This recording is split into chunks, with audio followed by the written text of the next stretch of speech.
Salom aziz do'stlar, kanalimizga xush kelibsiz.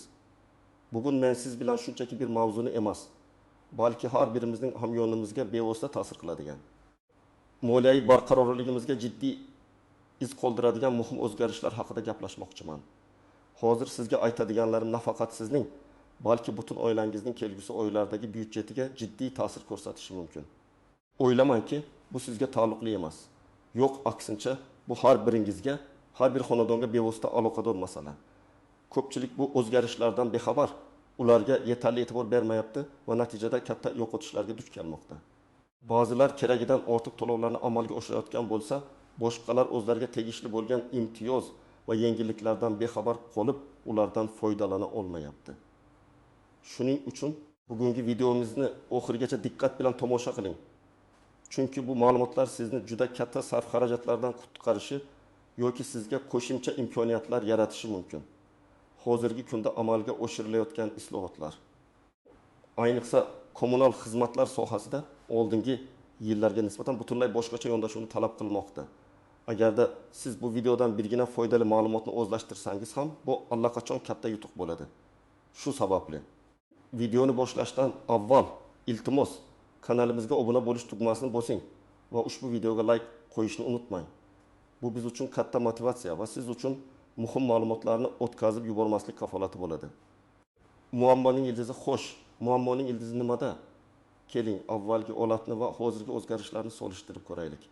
Bilasizmi, bir paytlar kommunal to'lovlar, xususan elektr energiyasi, tabiiy gaz va ichimlik suvi uchun to'lovlar nisbatan bir xil va sodda tizim asosida amalga oshirilar edi. Ya'ni iste'mol hajmingiz qanchalik bo'lishidan qat'iy nazar tarif deyarli o'zgarmas edi. Masalan, siz ertalabdan kechgacha televizor ko'rasizmi? Kir yuvish mashinasini kuniga 2 marta ishlatasizmi? Yoki bor yo'g'i bitta lampochka yoqasizmi? Tarif bir xil edi. Subsidiya va imtiyozlar ham kengroq doiradagi aholi qatlamlariga qaratilgan bo'lib, ularni olish nisbatan osonroq kechar edi. Ko'pincha bu jarayon qog'ozbozlik va inson omili orqali hal qilinardi. Siz shunchaki mahallangizdan ma'lumotnoma olib borib topshirardingiz va masalaga nuqta qo'yilardi. Bu tizimda shaffoflik darajasi biroz pastroq bo'lib, resurslardan oqilona foydalanishga undash samaradorligi past edi. Ya'ni ko'pchilik baribir arzon, baribir bir xil deb keragidan ortiq iste'mol qilishga odatlangan edi. Endi esa vaziyat tubdan o'zgardi do'stlar. Hukumatimiz tomonidan joriy etilgan yangi islohotlar kommunal xizmatlar uchun to'lov tizimini tubdan transformatsiya qildi. Asosiy o'zgarish bu differensial tariflar joriy etilishi. Oddiyroq qilib aytganda, endi siz qancha ko'p iste'mol qilsangiz, har bir birlik uchun shuncha ko'p to'laysiz. Bu nima degani? Bu degani ma'lum bir iste'mol chegarasigacha. Masalan, elektr energiyasi uchun birinchi 100 kWh siz bir narxda to'laysiz. Bu chegaradan oshgan har bir kvota soat uchun esa boshqa, ancha yuqori narxda to'lashingizga to'g'ri keladi. Ikkinchi chegaradan oshsangiz, uchinchi undan ham qimmatroq tarif qo'llaniladi. Xuddi shu tamoyil tabiiy gaz va suv uchun ham joriy etilmoqda. Maqsad nima? Maqsad resurslardan tejamkorlik bilan foydalanishga undash, iste'mol madaniyatini oshirish va ortiqcha isrofgarchilikning oldini olish. Bu o'zgarishlar faqat tariflar bilan cheklanib qolmadi. Subsidiya va kompensatsiya tizimi ham butunlay qayta ko'rib chiqildi. Endi imtiyozlar keng ommaga emas, balki chindan ham yordamga muhtoj, kam ta'minlangan oilalarga, ijtimoiy himoyaga muhtoj shaxslarga aniq yo'naltirilgan. Va eng muhimi, bu jarayon endi raqamlashtirilgan. Ya'ni imtiyoz olish uchun siz shunchaki mahalla komitetiga borib biror qog'oz olib kelishingiz kifoya qilmaydi. Endi barcha arizalar, ma'lumotlar va tasdiqlashlar maxsus davlat elektron portallari orqali, masalan, Mening uyim yoki e-kommunal kabi platformalar orqali amalga oshiriladi. Bu tizimga o'tish shaffoflikni oshirib, inson omilining ta'sirini kamaytiradi. Lekin ayni paytda undan foydalanish uchun ma'lum bir bilim va ko'nikmalarni talab qiladi. Shuningdek, aqlli hisoblagichlar joriy etilishi ham ushbu tizimning ajralmas qismi bo'lib, ular iste'molni aniq hisoblash va ma'lumotlarni onlayn uzatish imkonini beradi. Batafsil tahlil keling. Endi ushbu o'zgarishlarni batafsil tahlil qilamiz. Nimalarni bilishimiz kerak? Kimlar xavotirlanishi lozim va kimlar uchun bu o'zgarishlar unchalik ta'sir qilmaydi? Nimalarni bilish kerak? Birinchidan, har bir kommunal xizmat turi uchun yangi tarif chegaralari va ularning narxlari haqida aniq ma'lumotga ega bo'ling. Bu ma'lumotlarni kommunal xizmat ko'rsatuvchi tashkilotlarning rasmiy veb-saytlaridan. Maxsus davlat portallaridan yoki bevosita ularning markazlaridan olishingiz mumkin. Masalan, elektr energiyasi uchun ko'pgina hududlarda quyidagi tariflar joriy etilgan. Birinchi daraja doğrudan 1 kilowatt soatgacha narx A so'm. Ikkinchi daraja 1dan 2000 kilowatt soatgacha narx B so'm. A so'mdan sezilarli darajada yuqori. Uchinchi daraja 2000 kilowatt soat va undan yuqori narx C so'm, B so'mdan ham yuqori. Tasavvur qiling, oldin har bir kilowatt soat uchun bir xil. Aytaylik 300 so'm to'lagan bo'lsangiz, endi birinchi 100 kilovolt soat uchun 325 so'm. Keyingi 1 kilovolt soat uchun 6000 so'm. Undan keyingi har bir kilowatt soat uchun esa 1 million so'm to'lashingiz mumkin. Bu shunchaki misol. Aniq raqamlar doimiy o'zgarib turishi mumkin. Shuning uchun rasmiy manbalardan tekshirish shart. Xuddi shunday tizim tabiiy gaz kub metr uchun va suv kub metr uchun ham joriy etilmoqda. Shuni unutmangki, har bir viloyatda yoki hatto ba'zi tumanlarda bu tariflar bir oz farq qilishi mumkin. Ikkinchidan, subsidiya olish imkoniyatlaringizni o'rganing.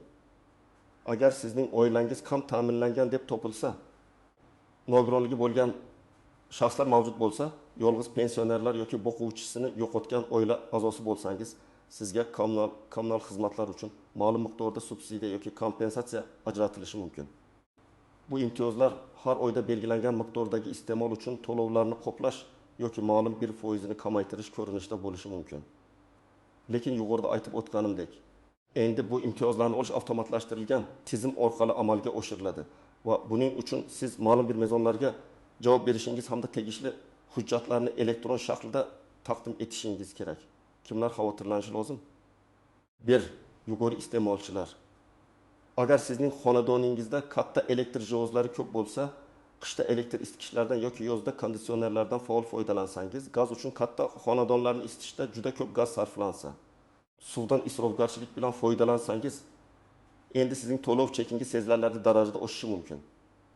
Masalan, 5 kishilik bir oila o'rtacha 400 kilovolt soat elektr energiyasi sarflasa, 2 konditsioner, kir yuvish mashinasi, kompyuter, televizor va hokazo oldin bir xil tarifda to'lagan bo'lsa, endi 3-tarif darajasiga kirib, juda qimmat to'lovlarni amalga oshiradi. Ular bu borada o'z iste'molini qayta ko'rib chiqishi, energiya tejovchi texnologiyalarga o'tishi yoki imtiyozlarga loyiq bo'lsa, ularni olishga harakat qilishi shart. 2 kam ta'minlangan ammo raqamli savodxonligi past oilalar.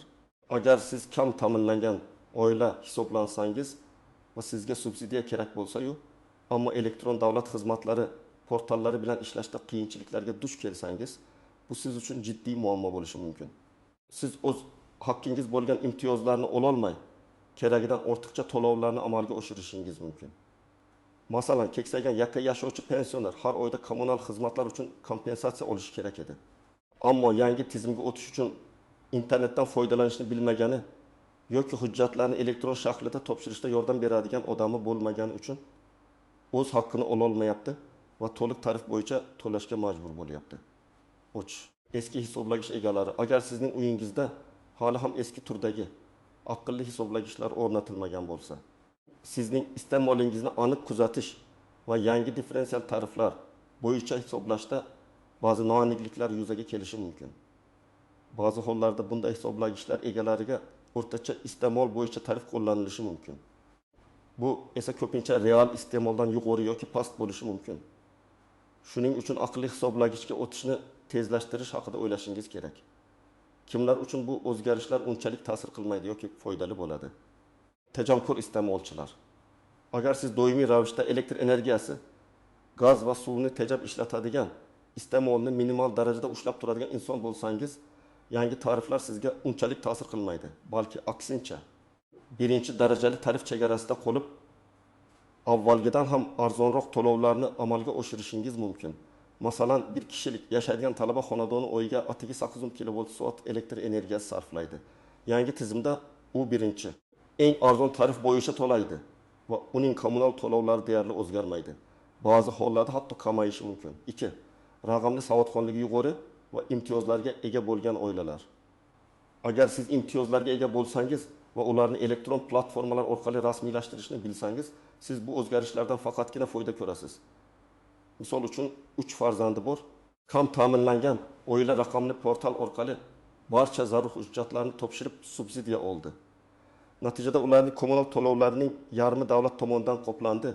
Bu esa oilaviy byudjetga katta yengillik berdi. Aqliy hisoblagich egalari, agar sizda aqliy hisoblagichlar o'rnatilgan bo'lsa, sizning iste'molingiz doimiy ravishda aniq hisoblab boriladi va siz xizmat ko'rsatuvchi tashkilotlarning veb-saytlari yoki mobil ilovalar orqali iste'molingizni onlayn kuzatib turishingiz mumkin. Bu sizga qaysi tarif darajasida ekanligingizni bilish va iste'molingizni nazorat qilish imkoniyatini beradi. Istisnolar, kutilmagan qiyinchiliklar va nozik jihatlar har qanday yangi tizimda bo'lgani kabi.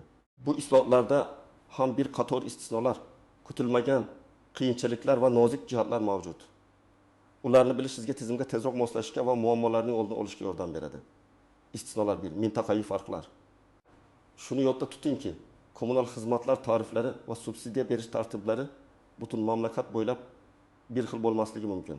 Ba'zi viloyatlar, ayniqsa chekka hududlar yoki iqtisodiy jihatdan qiyinroq vaziyatdagi mintaqalar uchun maxsus imtiyozlar yoki biroz boshqacha tariflar joriy etilishi mumkin. Masalan, tog'li hududlarda gaz ta'minoti qiyin bo'lgani sababli. Elektr energiyasi uchun ma'lum bir davrgacha oshirilgan chegara yoki qo'shimcha subsidiyalar berilishi mumkin. Shuning uchun o'z yashash joyingizdagi aniq qoidalarni mahalliy hokimiyat organlaridan yoki kommunal xizmat ko'rsatuvchi tashkilotlarning hududiy bo'limlaridan aniqlashtirish juda muhimdir. 2. Vaqtinchalik imtiyozlar. Ba'zi guruhlar yoki yangi tizimga o'tish davri uchun vaqtinchalik imtiyozlar yoki kechikishlar berilishi mumkin. Masalan, yangi turdagi hisoblagichlar o'rnatilmagan hududlarda ma'lum muddatga eski tariflar yoki o'rtacha hisob-kitoblar qo'llanilishi mumkin. Lekin bu vaqtinchalik choralar bo'lib, ertan-kechmi har bir iste'molchi yangi tizimga to'liq o'tishi kerak bo'ladi. Yangi qurilgan uylar. Yangi qurilgan va foydalanishga topshirilgan ko'p qavatli uylar uchun dastlabki bir necha oy yoki hatto yil davomida kommunal xizmatlar bo'yicha alohida shartlar, masalan, quruvchilar bilan tuzilgan shartnomalar asosida tariflar belgilanishi mumkin. Bu ham vaqtinchalik holat bo'lib, oxir-oqibat umumiy tizimga o'tiladi. Kutilmagan qiyinchiliklar, pitfalls. Bir raqamli savodsizlik ko'pchilik uchun. Ayniqsa keksa avlod vakillari uchun elektron portallarda ro'yxatdan o'tish, ariza to'ldirish va hujjatlarni elektron shaklda yuklash juda murakkab vazifa bo'lishi mumkin. Bu ularni o'z haqqi bo'lgan imtiyozlardan mahrum qilishi yoki noaniq ma'lumotlar kiritishga olib kelishi mumkin. Bunday holatda yoshroq oila a'zolarining yordamiga tayanishingiz yoki davlat xizmatlari markazlariga murojaat qilishingiz mumkin. 2. Noto'g'ri ma'lumotlar kiritish. Elektron arizalarni to'ldirishda e'tiborsizlik yoki ma'lumotlarning noto'g'ri kiritilishi arizaning rad etilishiga yoki noto'g'ri hisob-kitoblarga sabab bo'lishi mumkin. Masalan, oila a'zolari soni noto'g'ri ko'rsatilishi, daromadlar to'liq aks ettirilmasligi yoki pasport ma'lumotlarida xatolar bo'lishi jiddiy muammolarga olib kelishi mumkin. Har bir mayda detallarga e'tibor berish lozim. Jarayonning sekinligi. Yangi tizim joriy etilgan dastlabki bosqichlarda arizalarni ko'rib chiqish va tasdiqlash jarayonida kechikishlar yuzaga kelishi mumkin. Bu esa vaqtinchalik noqulayliklarga yoki imtiyozlarni olishda uzilishlarga olib keladi. Sabrli bo'lish va o'z arizangizning holatini muntazam tekshirib turish muhimdir. Eski qarzdorliklar, agar sizning oldingi kommunal to'lovlardan qarzdorligingiz bo'lsa, bu yangi tizimga o'tishga yoki imtiyozlar olishga to'sqinlik qilishi mumkin. Ko'pgina hollarda yangi xizmatlarga ulash yoki subsidiyalarni rasmiylashtirishdan oldin eski qarzdorliklarni to'liq qoplash talab etiladi. 5. Firibgarlik. Har qanday yangi tizim, afsuski, firibgarlar uchun ham yangi imkoniyatlar yaratadi. Sizga subsidiya olib berish yoki yangi hisoblagichni tezda o'rnatish bahonasida pul talab qiladigan shaxslardan ehtiyot bo'ling. Har doim rasmiy manbalar va ishonchli tashkilotlarga murojaat qiling. Telefon orqali shaxsiy ma'lumotlaringizni yoki bank kartangiz ma'lumotlarini hech kimga bermang. Nozik jihatlar, unobvious nuances. 1. Ko'p qavatli uylardagi umumiy hisoblagichlar. Agar siz ko'p qavatli uyda yashasangiz va hali ham umumiy hisoblagich orqali xizmatlar uchun to'lovlarni amalga oshirayotgan bo'lsangiz, bu vaziyatda yangi tariflar qanday qo'llanilishi masalasi biroz murakkabroq bo'lishi mumkin. Bunday hollarda to'lovlar odatda har bir xonadonning maydoniga yoki undagi aholi soniga mutanosib ravishda taqsimlanadi. Bu holatda differensial tariflar har bir xonadon uchun individual hisoblanmasdan, balki butun uy uchun jami iste'mol hajmidan kelib chiqib belgilanishi mumkin. Bu esa alohida kvartira egalari uchun adolatsiz holat yaratishi mumkin.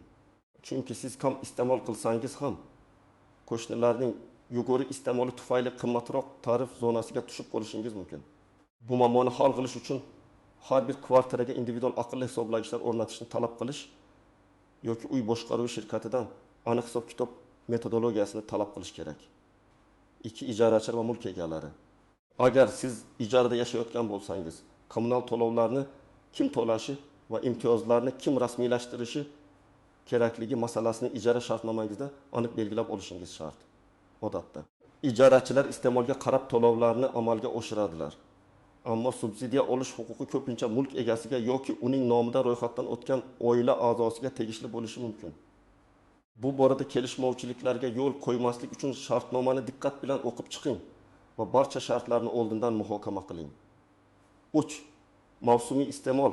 O'zbekistonning iqlim sharoitini hisobga olsak, qishda isitish uchun gaz yoki elektr energiyasi iste'moli, yozda esa konditsionerlar sababli elektr energiyasi iste'moli keskin oshadi. Bu davrlarda siz osonlikcha yuqori tarif zonalariga tushib qolishingiz mumkin. Shuning uchun mavsumiy iste'molingizni oldindan rejalashtirish, energo samaradorlik choralarini ko'rish, masalan, uyni isitishda yoki sovutishda izolyatsiyani yaxshilash juda muhimdir. Amaliy maslahatlar endi esa eng muhim qismga o'tamiz. Nima qilishim kerak degan savolga amaliy javoblar. Quyida siz har biringiz bajarishingiz shart bo'lgan aniq qadamlar keltirilgan. Joriy tariflaringiz va iste'molingizni tekshiring. Qayerga borish kerak?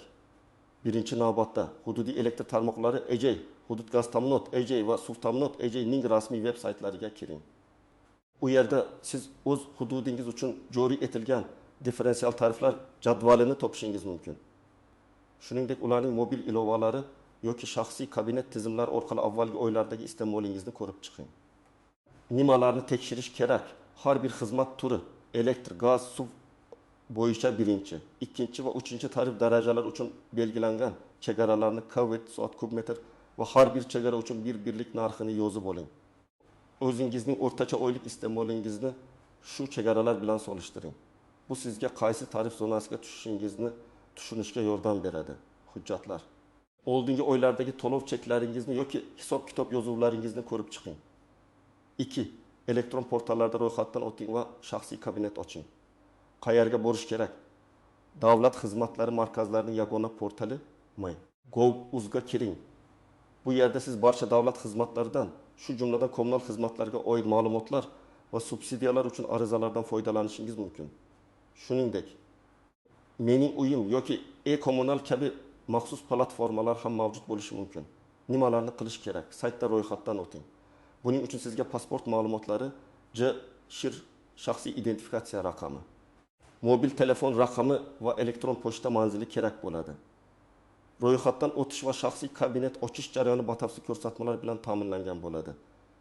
Agar qiyinchiliklarga duch kelsangiz, davlat xizmatlari markazlariga murojaat qiling. Ular sizga yordam berishga majbur. Hujjatlar: pasportingiz, uy joyga egalik huquqini tasdiqlovchi hujjat, kadastr hujjati, oila a'zolari tarkibi haqida ma'lumotnoma agar bor bo'lsa, mahalla fuqarolar yig'inidan olish mumkin edi. Endi ko'pincha bu ma'lumotlar bazada avtomatik mavjud bo'ladi, lekin tekshirish kerak. 30. Subsidiyaga murojaat qilish imkoniyatlarini o'rganing va ariza topshiring. Qayerga borish kerak? Bog'taq.uz portalidagi ijtimoiy himoya bo'limiga kiring yoki bevosita davlat xizmatlari markaziga boring. Nimalarni qilish kerak? Agar siz kam ta'minlangan oila, pensioner, nogironligi bo'lgan shaxs yoki ijtimoiy himoyaga muhtoj boshqa toifaga kirsangiz, subsidiya olish uchun elektron ariza topshirishingiz lozim. Ariza shaklida oila a'zolari soni, daromadlar manbalari va miqdori, mavjud mulklar haqidagi ma'lumotlarni aniq ko'rsatishingiz kerak. Tizim avtomatik ravishda barcha ma'lumotlarni tekshiradi va sizning murojaatingizni ko'rib chiqadi. Hujjatlar: oila a'zolarining pasport nusxalari, nikoh guvohnomasi agar mavjud bo'lsa, farzandlarning tug'ilganlik haqidagi guvohnomalari, oilaning har bir a'zosining daromadlari haqidagi ma'lumotnoma, ish joyidan yoki pensiya jamg'armasidan. Nogironlikni tasdiqlovchi hujjat agar mavjud bo'lsa. Barcha hujjatlar elektron shaklida skaner qilingan yoki sifatli fotosuratlar portalga yuklanishi kerak. 4. Aqlli hisoblagichlarning holatlashining va agar kerak bo'lsa o'rnatishga ariza bering. Qayerga borish kerak? Kommunal xizmat ko'rsatuvchi tashkilotlarning elektr yoki gaz hududiy bo'limlariga yoki ularning operatorlariga murojaat qiling. Nimalarni qilish kerak? Agar sizda hali ham eski turdagi hisoblagich o'rnatilgan bo'lsa, uni aqlli hisoblagichga almashtirish bo'yicha ariza topshirishingiz kerak. Ko'pgina hollarda bu jarayon bepul amalga oshiriladi, ammo aniq shartlarni aniqlashtirish shart. Yangi hisoblagich o'rnatilgach, uning to'g'ri ishlashini va ma'lumotlarni markaziy tizimga uzatishni tekshiring. Bu sizga iste'molni onlayn kuzatish imkonini beradi. Hujjatlar: pasport, uy-joy kadastr hujjati, kommunal xizmatlar bilan tuzilgan shartnoma agar mavjud bo'lsa, 5 iste'molingizni muntazam ravishda kuzatib boring. Qayerga borish kerak? Aqlli hisoblagichlarga ulangan mobil ilovalar orqali yoki kommunal xizmat ko'rsatuvchi tashkilotlarning shaxsiy kabinet tizimlari orqali. Nimalarni qilish kerak? Har oyda iste'mol qilingan elektr energiyasi, gaz va suv miqdorini doimiy ravishda kuzatib boring. Bu sizga qaysi tarif zonasiga tushayotganingizni bilish va iste'molingizni tejash choralarini ko'rish imkonini beradi. Masalan, agar siz ikkinchi tarif chegarasiga yaqinlashayotganingizni ko'rsangiz, shu oyda kir yuvish mashinasini kamroq ishlatish yoki issiq suvni tejash kabi choralar ko'rishingiz mumkin. Hujjatlar: bu yerda hujjat talab qilinmaydi. Faqatgina ma'lumotlarni nazorat qilish kifoya. 6. Tushunmovchiliklar yuzaga kelsa, murojaat qiling. Qayerga borish kerak? Kommunal xizmat ko'rsatuvchi tashkilotlarning KAL markazlari, davlat xizmatlari markazlari yoki prezident virtual qabulxonasi, PM.xbuz. Nimalarni yozish kerak? Agar sizning hisob kitoblaringizda xatoliklar aniqlansa, subsidiyalar berishda tushunmovchiliklar yuzaga kelsa yoki boshqa savollaringiz bo'lsa, rasmiy ravishda murojaat qiling. Murojaatda muammoning mohiyatini aniq bayon eting. Tegishli sana va raqamlarni, masalan, shaxsiy hisob raqami, ariza raqami ko'rsating. Hujjatlar: pasportingiz, kommunal to'lov chexlari, elektron arizalarning tasdiqnomalari, yozishmalarning nusxalari. Xulosa aziz do'stlar, bugun biz juda muhim mavzuni batafsil ko'rib chiqdik. Kommunal xizmatlar sohasidagi yangi o'zgarishlar va ularga qanday tayyorgarlik ko'rish kerakligi. Esingizda tuting, bu o'zgarishlar sizning e'tiboringizni talab qiladi. Shunchaki hammasi joyida bo'lar deb kutib o'tirmang. Faol bo'ling, ma'lumotlarni o'rganing, zarur choralarni ko'ring. Bu sizga nafaqat pul tejashga, balki davlat tomonidan taqdim etilayotgan imkoniyatlardan to'liq foydalanishga ham yordam beradi. Unutmang, ogohlik va faollik bugungi kunda moliyaviy barqarorligingiz garovidir. Agar ushbu video siz uchun foydali bo'lgan bo'lsa, iltimos videomizga like bosing. Kanalimizga obuna bo'lishni unutmang. Chunki biz kelajakda ham shu kabi muhim va foydali ma'lumotlar bilan bo'lishda davom etamiz. Va albatta o'z fikrlaringizni, savollaringizni yoki bu boradagi shaxsiy tajribalaringizni izohlarda yozib qoldiring. Sizning fikringiz biz uchun juda muhim. Keyingi videolarda ko'rishguncha